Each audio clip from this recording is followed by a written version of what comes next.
반갑습니다. 시청자 여러분. 이 시간에는 전 총신대 총장과 대신대 총장을 지내신 정성구 박사님의 칼럼을 소개해 드리겠습니다. 제목은 김일성의 회고록입니다. 회고록이란 우리가 살아온 내용을 글로 남기는 것입니다.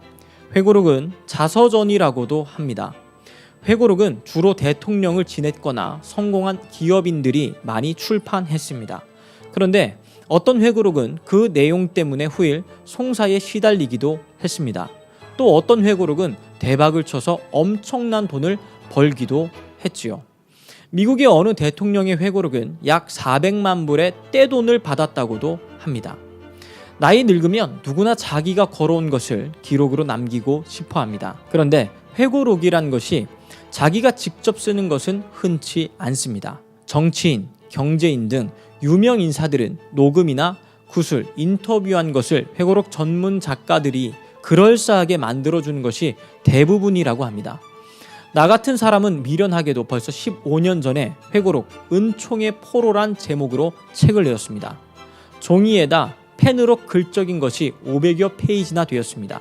그러나 지금 생각하면 이제는 수정 증보판을 내어야 할 판입니다. 회고록이란 당대의 역사적 기록으로 소중한 것은 맞지만 매우 주관적이고 자기 중심적인 데다 미화하거나 자랑일 때도 있습니다.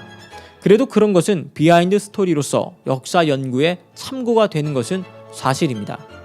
최근에 김일성 회고록 세기와 더불어란 책 전집 8권이 출판되어서 벌써 100질이 팔렸다고 합니다.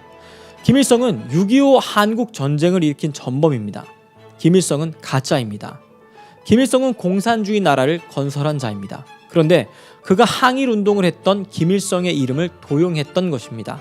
이 방면에 정통한 기자들의 말을 빌리면 그의 회고록은 철저하게 김일성 왕조를 만들어 3대에 걸쳐서 인민을 억압하고 통제하기 위해서 만든 거짓된 기록입니다.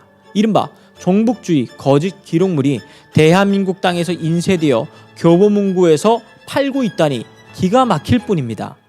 북한 공산당이 선전선동에 능한 것은 다 알지만 김일성 전집 세기와 더불어란 회고록이 겁없이 서울 한복판에 출판되고 팔리는 것은 결국 종북 정부와 짜고 하는 것이 아니면 할 수 없을 것입니다. 당연히 자유우파 쪽에서는 김일성 회고록 출판의 이적성을 지적하고 판매 중단을 하고 법적으로 대응했습니다. 그래서 판매는 중단되었다고 하나 벌써 한국의 중요 대학과 연구소 그리고 관심자들이 다 구입해버린 후였습니다.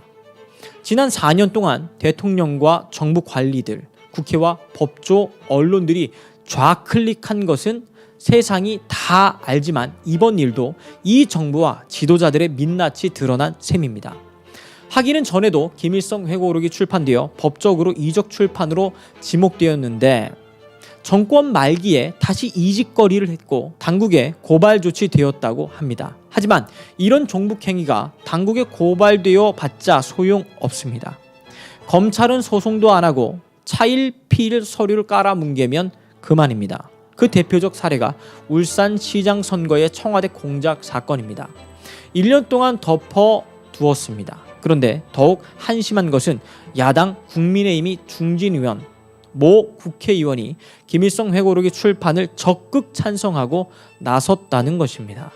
그분은 북한에 대한 정통한 지식을 갖고 있는 것도 맞고 그 방면의 책도 쓴 걸로 알고 있는데 그래도 야당 국회의원이 자기의 진보적 색깔을 나타내려고 김일성의 회고록 출판을 찬양하고 나서다니 여당도 야당도 결국은 믿을 수 없는 것 같습니다. 그는 어느 시대인데 김일성 회고록쯤은 문제가 없다고 주장하나 결과론적으로는 오늘의 종북 분위기에 불을 지른 꼴이 되었습니다. 그의 주장을 보면 공산주의와 대화하면 평화의 화해 무드를 만드는데 야당도 함께 한다는 것입니다. 그런데 야당에서는 왜 그자의 말에 문제 제기가 없는지 모르겠습니다. 김일성 회고록 세기와 더불어는 흡사 오늘 여당 이름과 꼭 닮았습니다. 아마도 그 당의 이름도 김일성 사상 종북 사상에서 나왔으리라 짐작합니다. 종북 정치권도 문제지만 거짓의 아이콘 김일성을 닮지 못해서 애타하는 오늘의 한국교회 원로들 눈 막고 귀 막고 입 닫고 자윤이 평안히 화해니 하면서 종북 세력에 아첨하는 원로들과 한국교회 지도자들이 큰 걱정입니다. 이상 정성구 박사님의 칼럼을 마치겠습니다. 시청해주셔서 대단히 감사합니다.